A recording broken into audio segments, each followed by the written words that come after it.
deserve all the glory, Yahweh, Yahweh. You deserve all the glory, Yahweh, Yahweh. You deserve. Shalom, shalom, que Dieu vous bénisse. Nous allons parler du secret de la bénédiction. Vous savez, lorsque Dieu a créé l'homme, lorsque Dieu a créé les humains, il les a créés afin qu'ils soient bénis. Déjà, dans le jardin d'Éden, lorsqu'il a créé Adam et Ève, il a dit, créons-les à notre image. L'image de Dieu, c'est la bénédiction. Et le Seigneur dit qu'ils dominent, qu'ils assujettissent. Mais pourquoi les gens, les humains, les êtres humains sont dans des difficultés énormes en ce moment et qui ne sont pas bénis? C'est parce que nous avons violé certaines règles, nous avons violé certaines lois. C'est parce qu'il y a beaucoup de choses que nous n'avons pas compris. Nous avons mis nos intérêts avant Dieu. Dans les 10 commandements, il est dit, tu aimeras l'Éternel, ton Dieu, de tout ton cœur, de toute ton âme, de toute ta force.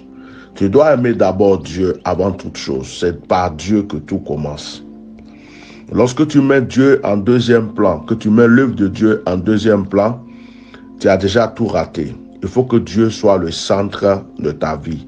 Il faut que Dieu soit le centre de tes décisions. Tout ce que tu fais, tu dois d'abord commencer par Dieu. Tu veux ouvrir une entreprise, tu veux faire du commerce, tu veux faire du business, tu veux travailler quelque part, tu dois d'abord consulter Dieu. Tu dois s'aimer, tu dois faire une alliance avec Dieu.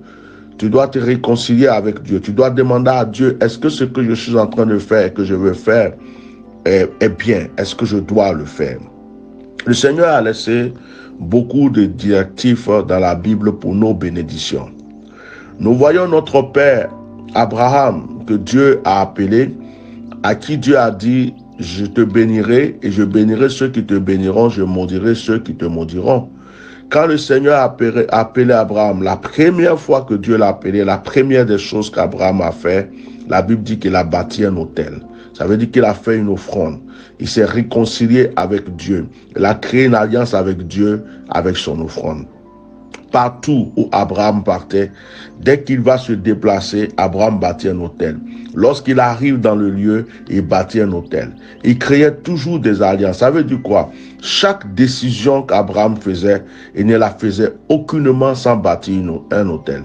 Tu ne peux pas te lever, je vais voyager sans s'aimer. Tu ne peux pas dire, je vais créer une entreprise sans s'aimer. Tu ne peux pas dire, je vais ouvrir une affaire sans s'aimer. Donc, à chaque fois que tu prends une décision, un nouveau départ ou que tu veux avancer, il faut que tu s'aimes. Il faut que tu crées une alliance. Il faut que tu fasses de sorte que Dieu impose sa main à sur ce que tu as. Abraham avait le secret, ses enfants avaient le secret, Isaac avait le secret, Jacob avait le secret, Joseph avait le secret, et les Juifs ont gardé ce secret. Vous voyez, le peuple d'Israël, un jour, a bafoué ce secret. Ils ont commencé à vivre les échecs, les blocages. Ils ont commencé à se plaindre auprès de Dieu. Et Dieu est venu leur répondre dans Malachie. Ouais, dans Malachie, Dieu est venu leur répondre. Parce que le peuple d'Israël était en train de dire, mais pourquoi nous vivons des difficultés?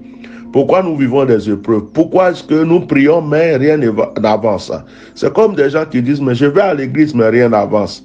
Mais je prie, mais rien n'avance. Je jeûne beaucoup, mais rien n'avance. Et Dieu va répondre à Israël en disant,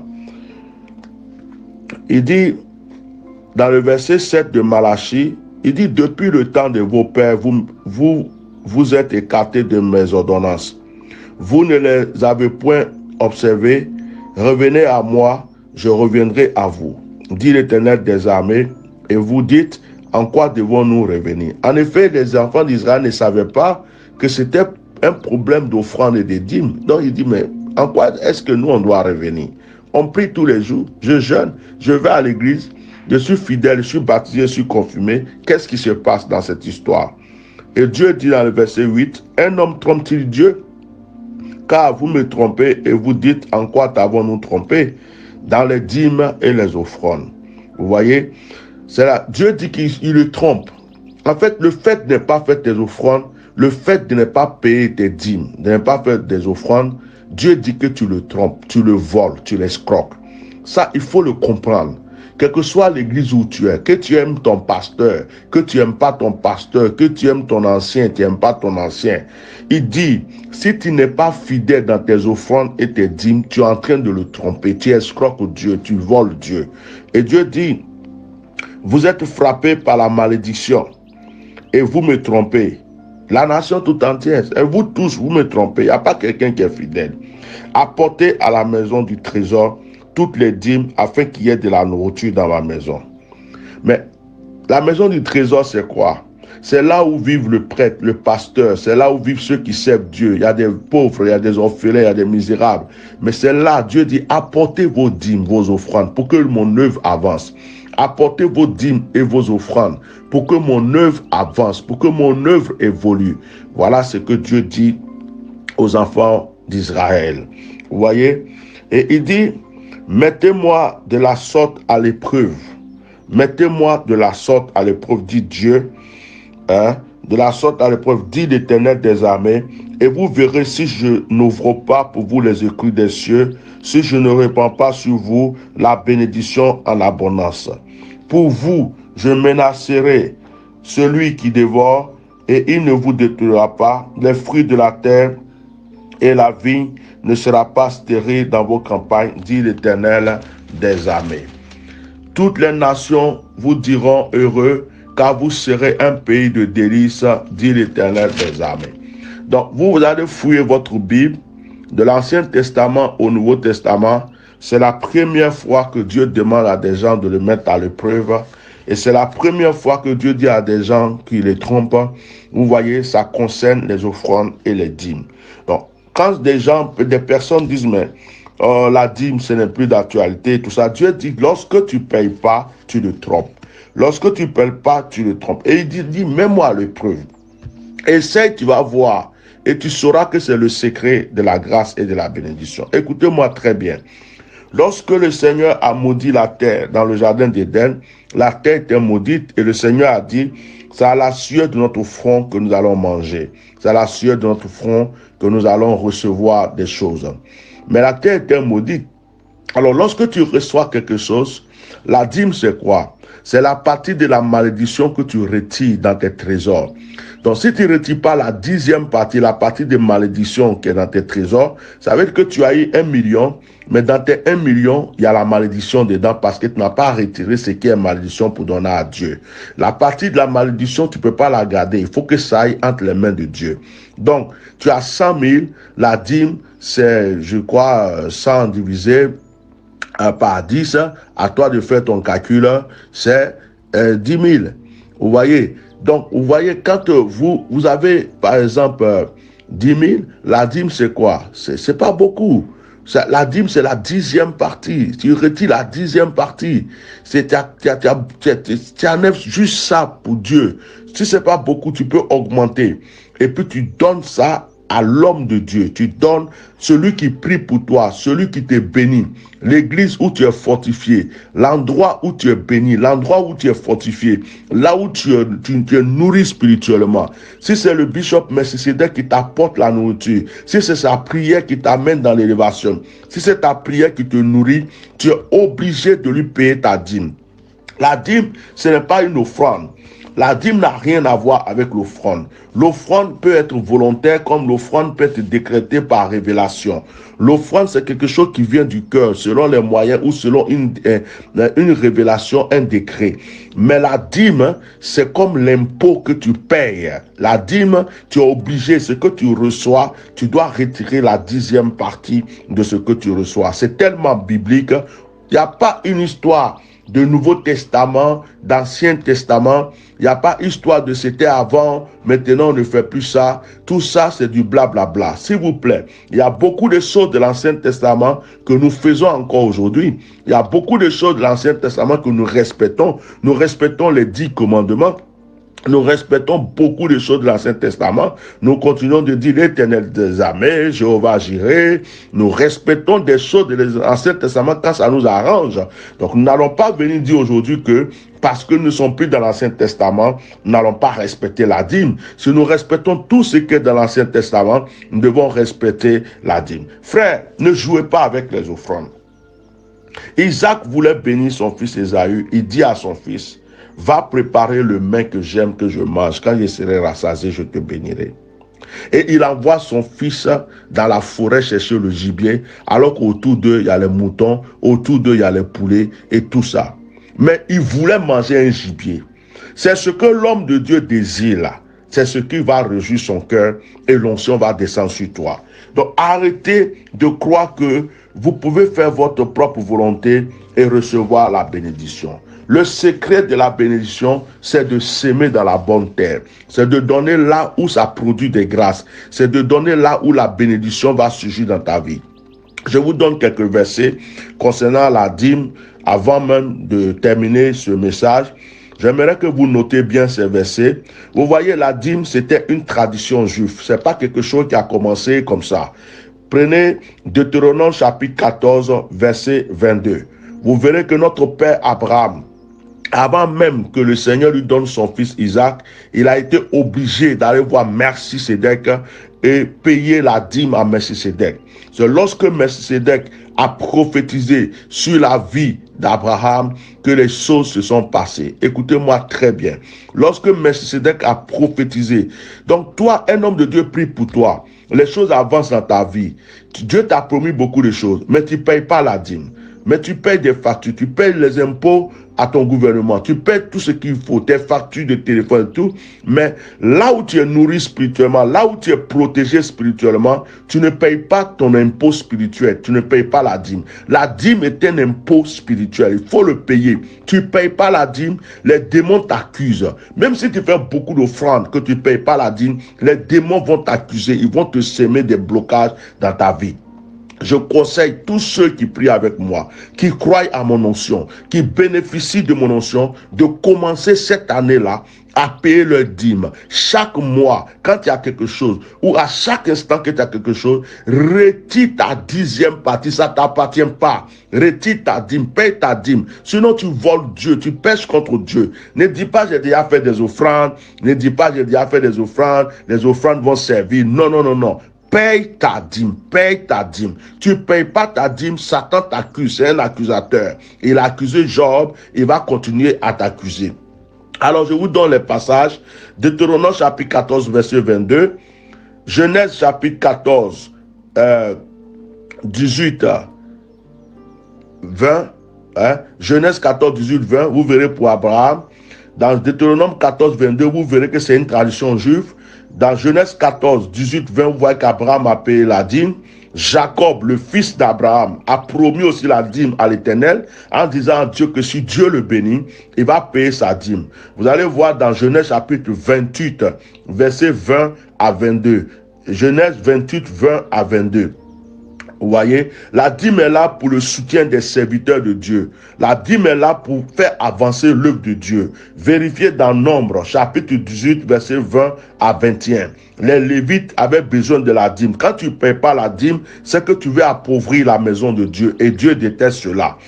Vérifiez dans Nombre, chapitre 18, le verset 26. Allez-y vérifier. La dîme soutient les démunis. C'est avec la dîme aussi, il y a une partie de la dîme qu'on va retirer pour aider les veuves, les orphelins et les démunis, pour payer les factures, l'électricité, faire les programmes, faire des actions missionnaires, faire tout ce qu'il faut. S'il n'y a pas de dîme, il n'y a pas d'offrande dans l'œuvre de Dieu, l'œuvre ne peut pas avancer. Il n'y a pas de dîme. Donc, vous ne pouvez pas suivre un homme de Dieu. Vous ne pouvez pas dire que vous croyez à l'onction d'un homme de Dieu ou être dans une église et ne pas payer la dîme. C'est un péché comme tous les autres péchés. Deutéronome 14, 22, 23. Deutéronome 14, 28, 29. Et lisez aussi Deutéronome 6, 12. La dîme, c'est la 10e partie de vos revenus. La 10e partie de ton revenu, c'est la dîme. La 10, tu divises par 10. La 10e partie ne t'appartient pas, ça appartient à Dieu. Si tu as 1 million, il faut retirer la dîme. Si tu as 1 million, il faut retirer la dîme. Tu as 1 milliard, il faut retirer la dîme. Tu as 10 000, il faut retirer la dîme. Tu as 20 000, il faut retirer la dîme. Tu as 50 000, il faut retirer la dîme. Quelle que soit la somme, même si c'est, je ne sais pas, tu dis c'est pas beaucoup, retire la dîme, mets de côté, c'est pas pour toi. D'accord? Lisez Lévitique 27, 30, 31 à 32. Lévitique 27, 30, 31 à 32. La dîme peut être en argent comme la dîme peut être matérielle. Il y a des gens, par exemple, ils n'ont pas d'argent, mais ils ont des plantations, ils ont du bétail. Ils peuvent, par exemple, dire, bon, pendant mon bétail, le dixième de ce qui vient de produire dans mes produits vivriers, dans ma récolte. Et par exemple, un planteur qui a eu, comment on appelle, 10 sacs de cacao, il y a un sac qui est sa dîme. Un exemple, par exemple, tu as 10 bétails, 10 bœufs, il y a un bœuf qui est pour l'éternel. Voilà, la dîme peut être aussi cela. Tu peux vendre, prendre l'argent pour donner à la maison de Dieu, comme tu peux le donner matériellement aussi. Voilà. Vous pouvez dire Lévitique 27, 33. Voilà. La dîme, c'est aussi de l'argent. Tu peux, si tu vois que tu peux pas trimballer un mouton ou des fruits, des légumes, tu vends, tu prends l'argent, tu envoies. Donc, lisez Deutéronome 14, 25, 26. La dîme est une source de bénédiction. Celui qui ne paye pas la dîme est en train de rater ses grâces et ses bénédictions. Deutéronome 26, 12, 15. Deutéronome 26, 12, 15. N'hésitez pas de lire ces passages que je vous donne. Alors, nous avons lu Malachie tout à l'heure. Nous avons vu que le Seigneur a dit qu'il faut le mettre à l'épreuve. Malachie, le Seigneur a dit qu'il faut le mettre à l'épreuve. Donc, moi, je pense que celui qui croit en Dieu ne peut pas jouer avec la dîme. Mais ce qui est marrant et ce qui est mauvais, c'est qu'il y a beaucoup de personnes qui croient en beaucoup de choses de l'Ancien Testament, mais en ce qui concerne les offrandes, en ce qui concerne la dîme, ces personnes vont discuter. Ces personnes vont dire non, c'était dans l'Ancien Testament, au temps de Jésus, on ne payait pas la dîme. Mais écoutez-moi, la Bible dit que quand l'église a commencé, les gens vendaient tout ce qu'ils avaient et puis ils donnaient à l'église. Est-ce que toi, si on te dit de vendre tout ce que tu as, ta maison, ta voiture, tout ce que tu as pour donner l'argent à l'église, tu vas le faire aujourd'hui? Mais les premiers chrétiens le faisaient. C'est plus que même la dîme. C'est plus que la dîme. La Bible dit que Tabitha donnait tout le temps à l'église. Ananias et Saphira ont voulu mentir, ils ont voulu tromper Dieu à cause des offrandes, à cause de la dîme. Ils sont quoi? Ils sont morts. Donc ne dis pas c'est dans l'Ancien Testament. N'écoute même pas les soi-disant pasteurs qui viennent prêcher pour dire non, c'était dans l'Ancien Testament. Ils t'amènent à pécher. Ils t'amènent à pécher contre Dieu. Tu vas demeurer dans l'échec. Tu vas demeurer dans la pauvreté, dans la malédiction. N'écoute pas. Respecte. Si tu respectes les 10 commandements, respecte la dîme.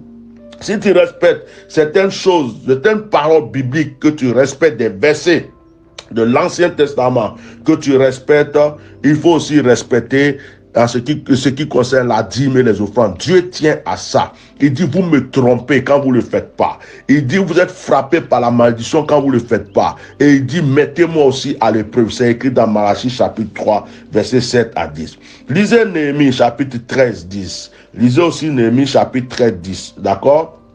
Maintenant, je vais dans le Nouveau Testament et je vais vous lire juste 2 versets pour pouvoir terminer cet enseignement audio.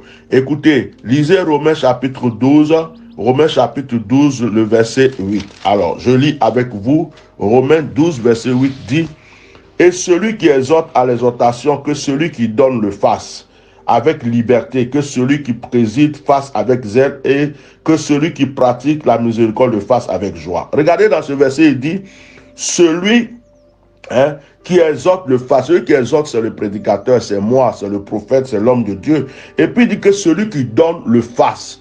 Donc si toi on t'enseigne là, faut donner. Faut donner. La Bible dit que celui qu'on enseigne fasse part de tous ses biens à celui qui l'enseigne. C'est écrit dans la Bible. Vous voyez, c'est écrit dans la Bible. Je vais d'abord vous lire 2 Corinthiens chapitre 9, le verset 7. 2 Corinthiens chapitre 9, verset 7 dit quoi?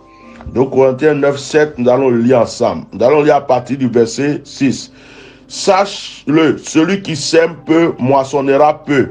et celui qui sème abondamment moissonnera abondamment. Que chacun donne comme il a résolu en son cœur, sans tristesse ni crainte, car Dieu aime celui qui donne avec joie. Et Dieu, verset 8 dit, et Dieu peut vous combler de toutes sortes de grâces, afin que possédant toujours en toutes choses de quoi satisfaire à tous vos besoins, vous ayez encore en abondance pour toute bonne œuvre. Voilà. Vous pouvez lire ces versets. Bien-aimé, la Bible est tellement claire sur le donner. La Bible est claire là-dessus, que personne ne vienne vous tromper demain, que personne ne vienne vous dire que le Seigneur n'aime pas qu'on donne. Que personne ne vous dise que, parce que il y a des gens qui prêchent, les pasteurs c'est des escrocs, les pasteurs c'est des escrocs. Oui, il y a des pasteurs escrocs, il y a des pasteurs voleurs, il y a des faux pasteurs, mais ce ne sont pas tous les pasteurs. D'accord? Donc, prie toi-même pour avoir le discernement. Cherche l'homme de Dieu ou la servante de Dieu à qui tu peux te connecter. Son onction te fait du bien. Sa parole, sa prédication te fait du bien. Ce conseil t'amène dans la bénédiction. Paye ta dîme, fais tes offrandes. Et puis, il y a des gens qui disent, mais c'est avec mon argent, il s'habille, c'est avec mon argent. Et alors, l'ouvrier mérite son salaire. S'il prend ton argent même pour construire une villa, ce n'est pas ton problème. Quand toi, tu as fini de donner, il faut oublier même que tu as donné. Voilà, c'est tout. Quand tu as fini de donner, faut oublier que tu as donné. Tu comprends? Quand tu donnes là, tu oublies que tu as donné. C'est pas quand tu donnes, tu vas dire, oh, j'ai donné ça, c'était moi qui ai donné ça, c'était moi qui ai fait ça. Oublie que tu as donné. Voilà. Tu ne calcules pas ce que tu as donné. Tu dis, bah, oh, pasteur a acheté une nouvelle chaussure, c'est moi qui ai acheté. Le pasteur a acheté, sa femme a acheté une nouvelle robe, c'est moi. Ça là même, tu as perdu déjà ta bénédiction. Donne et oublie, et donne avec joie, donne avec force, donne avec bénédiction, donne avec joie. Arrêtez de murmurer quand il s'agit de donner. Écoutez, prenez Galates chapitre 6 verset 6. Galates 6, 6 dit quoi? Je vous le lis. Il dit que celui à qui l'on enseigne la parole fasse part de tous ses biens à celui qui l'enseigne. Vous comprenez ce que je viens de dire? Galates 6, verset 6. Voilà. Fais part de tous ses biens. Fais part de tous ses biens. Fais part de tous ses biens. Fais part de tous ses biens. Est-ce que toi, tu peux donner tous tes biens aujourd'hui? Toi, tu calcules. Tu calcules. Donc, on te dit, paye simplement la dîme. Paye la dîme et fais tes offrandes. C'est ce qu'on te demande. Cela ne doit pas être un problème pour toi. Celui qui discute avec cette parole n'est pas encore converti. Celui qui discute pour la dîme et les offrandes n'a pas encore connu vraiment Dieu. Que Dieu vous bénisse par cette exhortation. Je recommande à tous mes enfants spirituels, je recommande à tous ceux qui croient à mon onction et qui veulent évoluer dans la grâce, dans la bénédiction, dès à présent, à partir de maintenant, de demander pardon à Dieu et de commencer à être réglo dans leurs dîmes, dans leurs offrandes, de ne plus jamais tromper le Seigneur. Parce que si tu trompes Dieu, tu es frappé par la malédiction. Faites les offrandes. Surprenez-moi par les offrandes. Surprenez les hommes de Dieu qui vous aident par les offrandes. Réjouissez leur cœur. Isaac a dit, va préparer le mets que j'aime. Quand je mangerai, je serai rassasié. Je te bénirai. Et il a envoyé son fils en brousse. Si l'homme de Dieu dit c'est un bœuf, il veut, donne-lui le bœuf. Si c'est un mouton, il veut, donne. C'est une poule, il veut, donne-lui. Mais sois réglo dans ta dîme. C'est en cela qu'on voit la différence de ceux qui sont bénis et de ceux qui ne sont pas bénis.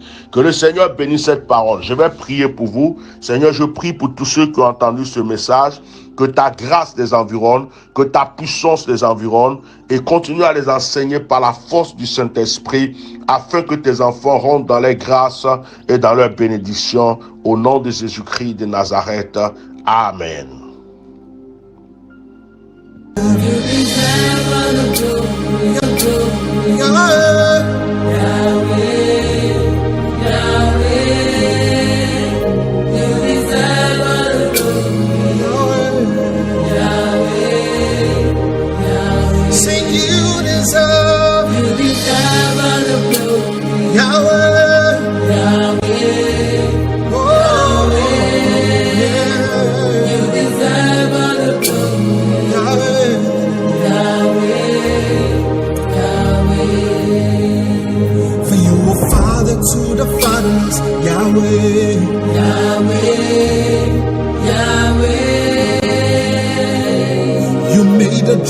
sleep again.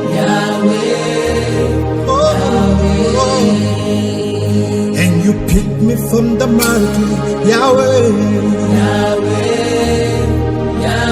Oh, no one can love me, you do. Oh, see, you deserve all the glory, Yahweh. You deserve all the glory, Yahweh. You deserve all the glory, Yahweh. You deserve it,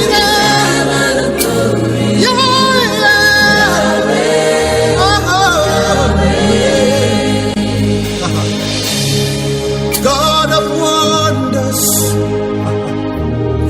mighty ruler, you deserve all the glory, Yahweh, Yahweh. Sing, God of wonders, mighty ruler, you deserve all the glory, Yahweh. Say you're my healer, the mighty ruler,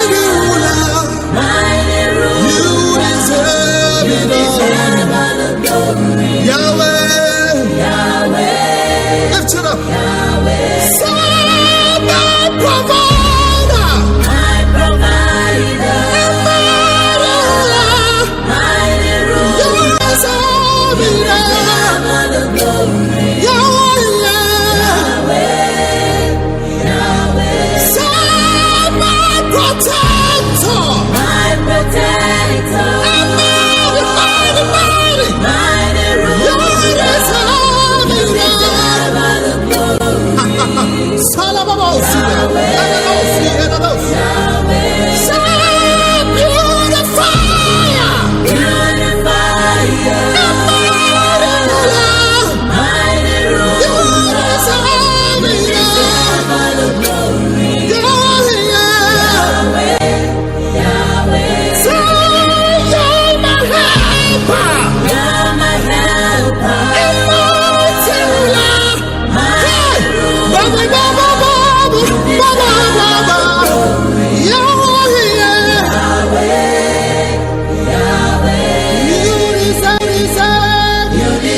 You deserve all the glory, all the honor, all the power, adoration, all the